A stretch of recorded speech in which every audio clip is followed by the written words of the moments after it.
হিন্দুস্তানে, ভারতবর্ষে, এই দেশেতেই মানুষ যাকে ইচ্ছা ঈশ্বর বলে, সেটা মানুষের ব্যক্তিগত ব্যাপার। তাদেরকে সকল জাতি ধর্মকে সম্মান করা আমাদের দায়িত্ব। কিন্তু সেই আদম আলাইহিস সালাম তোরাব থেকে তৈরি, তাকে আমরা নিজেদের সাথে মেলাতে পারি না, কারণ আল্লাহর নবী, তার স্থান আর আমার স্থান এক নয়। ঠিক তেমনি আমার স্থান ও আল্লাহর রাসূলের স্থান এক নয়। তো আমরা শিআত আলী ইবনে আবি তালিবের আকীদা কি, যে আমরা আল্লাহর নবী সাল্লাল্লাহু আলাইহি ওয়াসাল্লামের ইতআত করব, হুকুমের পালন করব। কোন হুকুম? যে আল্লাহর রাসূল বলেছেন যে আমার পরে মাওলা আলী ইবনে আবি তালিব, তাই তো আলী মাওলা বলছি। এরপর যদি আল্লাহর রাসূল বলেন যে আমার পরে ইসলামের 12টা খলিফা, 12টা ইমাম, 12টা নেতা আসবে, আমরা কি 12টা মানবো না 13টা? আরে হায়দারি ইয়ালি হায়দারি ইয়ালি সাবধানি ইয়ালি লন্ডন সালাওয়াত আল্লাহুম্মা সাল্লি আলা মুহাম্মদ ওয়া আলি মুহাম্মদ ওয়া আনজিল। তাহলে আমরা 12 জনকে মানবো। তো সেই 12 জন কারা?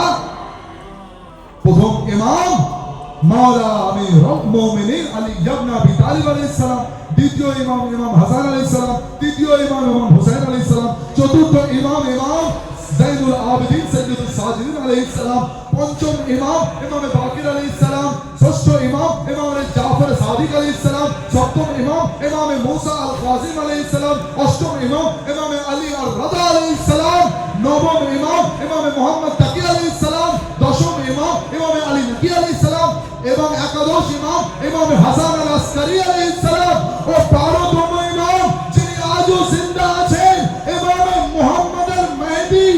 আমরা লাওয়ারিস নয়, আমাদের কোনো ইমাম দরকার নেই, কারণ আমাদের ইমাম 1100 বছর ধরে জিন্দা আছে, আমাদের পীর জিন্দা আছে, আমাদের মাসুম ইমাম জিন্দা আছে।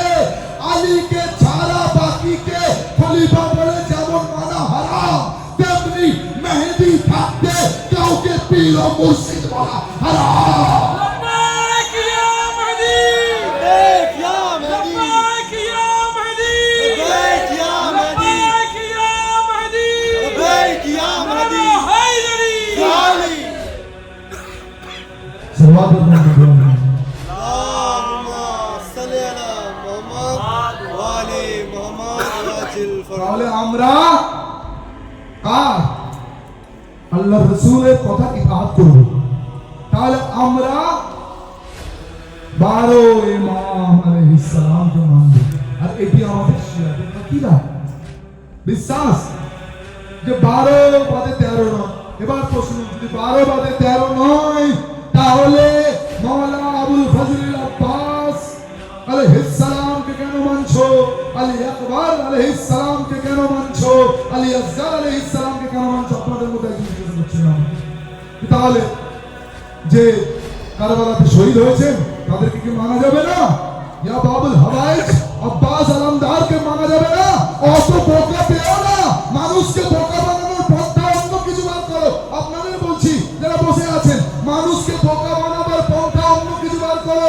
আল্লাহ সূরা তাওবা 111 নম্বর আয়াত এবং সহিহ তিরমিজি আল মুসলিম হাদিসে, সহিহ হাদিসে ও কুরআনে উপস্থিত আছে, আল্লাহর রাহে কেউ যদি শহীদ হয় তারা বেগুনাহ ও মাসুম হয়ে জান্নাতে আসে, তারা জান্নাতি। রাসূলুল্লাহর আলম ধরনে वाला, मौला अलीর আলমকে রক্ষা करने वाला, इस्लाम के বাঁচাने वाला अब्बास আর গুনাহগার বান্দা এক নয়। নারে আব্বাস, নারে আব্বাস, নারে আব্বাস, নারা হায়দারি। তাহলে আমাদের কাছে তো কিতাব আছে, আল্লাহর আদেশ আছে, নির্দেশ আছে। শহীদ মনে করুন, ধরুন আজকের জামানাতে তো ইসলামের জন্য শহীদ, আল্লাহর রাহের জন্য, সেও জান্নাতি। ঠিক আছে?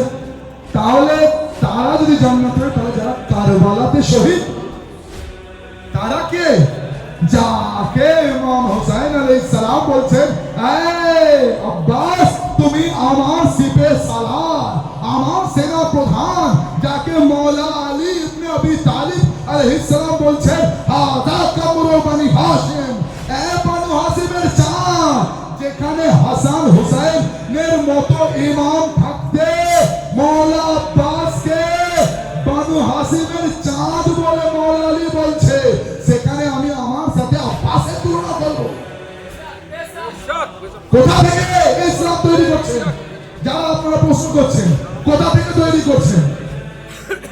এই তত্ত্ব কোথায়? যদি তাই হয়, তাহলে আদম আলাইহিস সালামের সবাই বংশ, আমরা সবাই আদম। বেশক বেশক শিয়া তো আলী ইবনে আবি তালিবের মধ্যে, আপনি মিডিয়া বুরুজ যান, কলকাতা যান, গোটা হিন্দুস্তানে শিয়াদের মেজরিটি সৈয়দ, তারা সবাই গুনেগার।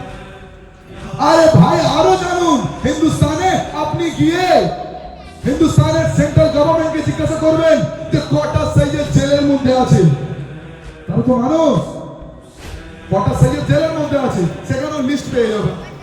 কারণ তারা এমনি জেলে আছে, কোনো গুনাহ করেছে, ধর্ষণ করেছে, ড্রাগ নিয়েছে, কোনো অন্য কোনো ক্রাইম করেছে, যা কিছু করুন, আপনি বলবেন না, তখন সঙ্গে সঙ্গে কি বলবেন যে ওটা তো বিজেপি সরকার, তাই এত সোজা না। ছেড়ে দিন, ইরানে যান, ইসলামিক কান্ট্রি, সেই দেশকে যে চালনা করে তিনি নিজে একজন সৈয়দ, রাহবারে মুআজ্জম সৈয়দ আলী আল খামেনাই, যাকে গোটা পৃথিবী তাকে ভয় পায়, যার নাম শুনলে গোটা পৃথিবীর সুপার পাওয়ার কম্পন করে। তিনি নিজেকে আলে আলী বলে কোন বক্তব্যতে আজ পর্যন্ত প্রকাশ করেননি, যাকে আমেরিকার মতো অত বড় শক্তিধর দেশ, ইসরায়েলের মতো দেশ যাকে ভয় পায়, বাকি মুসলমান রাষ্ট্র যাদের গোলামি করে তাদেরকে আঙুলের ইশারায় চুপ করানোর যে সাহসিকতা, সেটা রাহবারে মুআজ্জম সৈয়দ আলী আল খামেনাই। আদম আলাইহিস সালামের বংশকে সমস্ত মানব জাতি, তাহলে মুআবিয়াকে সেও আদমের বংশ। আর এদিকে আলী ইবনে আবি তালিব জান্নাতের বাদশা, কার বংশ থেকে এসেছে? আদম আলাইহিস সালাম। তাহলে আলী ইবনে আবি তালিব আর মুআবিয়া কি এক? দুজনের বিরুদ্ধে যুদ্ধ হচ্ছে, কি জঙ্গে সিফিন। এই যুদ্ধের মধ্যে মওলা আলী আদমজাত, মুআবিয়া আদমজাত। তাহলে কি মওলা আলীর সাথে মওলা আলীর যে মাকাম, মুআবিয়ার এক মাকাম আপনি বলে দেবেন? তাহলে আপনার যদি সূত্র বা বিদ্যা বা আকীদা বা আপনার যদি তর্ক এটা হয়, এটা যদি যুক্তি হয় যে আমি আদমের বংশ, আমি যারই বংশ, আমি তারই মতো, বংশ মানেই সবাই একই, তাহলে আপনার যদি এটা হয়, তাহলে তো মুআবিয়া আদমের বংশ, মুআবিয়ার ইজ্জত আছে। হ্যাঁ, আপনি করবেন না কেন? আপনি জানেন বাতিল আছে। তাহলে বংশ হলে হয় না, তাকওয়াতে হতে হয়। আল্লাহ পবিত্র কোরআনে আয়াত দিয়েছেন যে আমি বংশ নয়, আমি তাকওয়ার উপরে, নিয়তের উপরে বাঁচি। আমার বংশ আমার পরিচয় নয়, আমার তাকওয়া আমার পরিচয়। তাই ইরানেও দেখবেন কত সাইয়্যিদ জেলের মধ্যে আছে, তাহলে তারাও তো আলে মুহাম্মদ, তারাও তো আমার মওলার বংশ, তাহলে তারাও কি আমাকে পার করাবে না? তাদের আমি কলম চুম্বন করব? কারণ তারা বাতিলের রাস্তায় কোনো না কোনো গুনাহ করেছিল, আর তাদেরকে তো মোদী সরকার জেলে দেয়নি। সৈয়দ আলী আল খামেনাই হাফিজাল্লাহু তাআলা, তিনি তার সরকার তাদেরকে জেলে বন্দী করেছে, এমন কোনো গুনাহ করেছে, হারাম করেছে।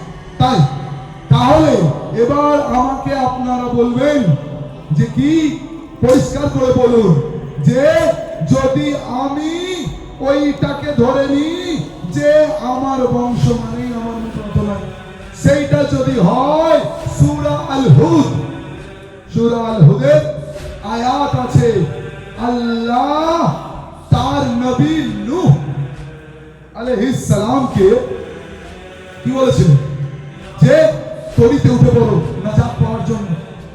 কিন্তু ও নূহ আলাইহিস সালামের পুত্র কি বললো যে আমি মানবো না, আল্লাহর প্রতি ঈমান আনবো না।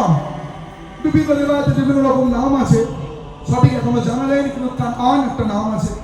তাহলে সে তো নবীর ঔলাদ, কিন্তু আল্লাহ তাকে জাহান্নামের আগুনের খাতায় রেখেছে। তাহলে এখানে বংশ পরিচয় দিয়ে ঈমানের পরিচয় হয় না, তাকওয়ার পরিচয় দিতে হয়।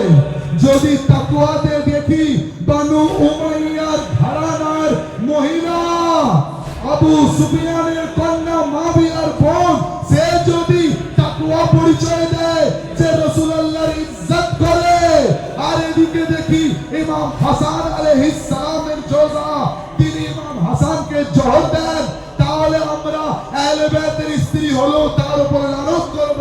আর বানু উমাইয়ার ঘরের মহিলা হো, সে যদি আহলে বাইতের ইজ্জত করে, তাকে আমরা সালাম দেব। তাই আমি বিলম্ব না করে দু চারটে আলফাজ আপনার কাছে বলে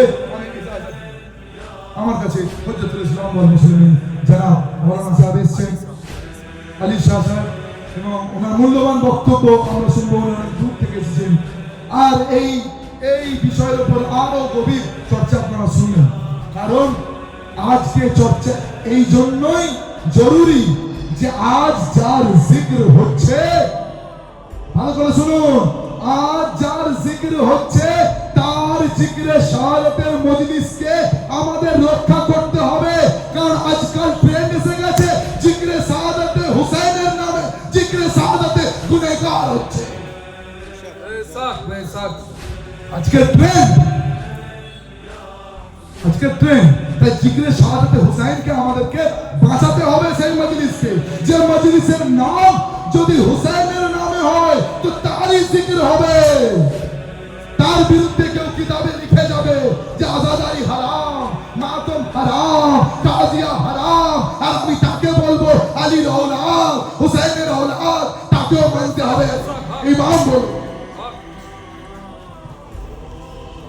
आगे से थोड़ा माजरत लेके कि अभी एक ट्रेंड चल रहा है, मुहिम चल रहा है, वो ये है कि जैसे कि मछली का बाजार होता है ना, तो मछली का बाजार की तरह अभी हर जगह मासूम की बाजार लगी है।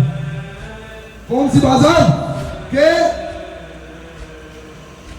अगर हम उनके खानदान से हैं, तो पहली बात तो खानदान ही हम नहीं मानते। साइंस में इसका कोई प्रूफ नहीं है, मॉडर्न साइंस में। अरे भाई 7 पीढ़ी आगे चले जाओ तो पता नहीं शंकर पुजारी थे कि क्या थे। हिंदुस्तान में है ना, इराक ईरान में इतने सादात हैं, वहां पे कहीं पे आप नहीं सुनेंगे कि वो क्लेम करता है कि मैं जो हूं, मैं मौला के खानदान से हूं, तो मुझे इज्जत दो। इतना तक नहीं कह पाते। मैं अरबन में गया था, मेरा तस्वीर आप लोगों ने देखा कि दो तरफ दो सैयद खड़े हुए हैं, चाय हमको दे रहे हैं, इमाम हुसैन अलैहिस्सलाम के ज़ाहिर है इसलिए। तो ये है सैयदों की पहचान, ज़ाहिर है इमाम हुसैन अलैहिस्सलाम की सेवा करना, खिदमत करना, ना कि ये कि हम भी हुसैन हैं, हुसैन को भी मानो जिस नजर से, उस नजर से हमको भी, ये नहीं चलता। तो अगर कोई शख्स को हम इमाम मानते हैं तो उसकी कहावत को मानना पड़ेगा। कोई अगर कहता है, अपने किताब पे लिखता है कि मातम करना हराम है, ताजिया और ताबूत करना हराम है, शबे आशूर का रात खुशी का रात है, नौजुबिल्लाह, वो कहते हैं कि शबे आशूर की रात को इतर लगाओ, नया कपड़ा पहनो, अपने मुर्दों की कब्र पर जाओ, हुसैन के लिए सीना मत पीटो, तो ये कहाँ की मुसलमान है? उसको इमाम भी मानोगे और हुसैन का मातम भी करोगे। মানে এটা যে আমি তাকে ইমামও মানবো আর তার কথার বাইরেও চলবো, দুটো হয় না। শেষ কথা বলে আপনাদের কাছে শেষ করছি যে দু নৌকায় পা দিয়ে কোথাও সফল হওয়া যায় না। এক তো আলীর আলমকে ধরে দিন, আর আলীর দুশ্মন সে চেক হোক না কেন তাকে বাতিল করুন। আমি এটা বলেই শুরু করেছিলাম, লা ইলাহা বাতিল করুন নেই কোনো খোদা নেই কোনো আলী 12 ইমাম ও কারবালার শহীদ ছাড়া নেই কোনো মাসুম আর 14 মাসুম ছাড়া নেই কোনো মাসুম আলী ও তার অনুসারীদের আলম ধরে নিন আলীর ঔলাদদের 12 ইমামের ঝান্ডা ধরুন আর 13 নম্বর জালিয়াতিতে খারিজ করুন মোহাম্মদ ইয়ালি নারায়ে হায়দারি ইয়ালি নারায়ে হায়দারি নারায়ে হুসাইন হুসেন নারায়ে হুসাইন غريب صدق عطشاك وذبلتك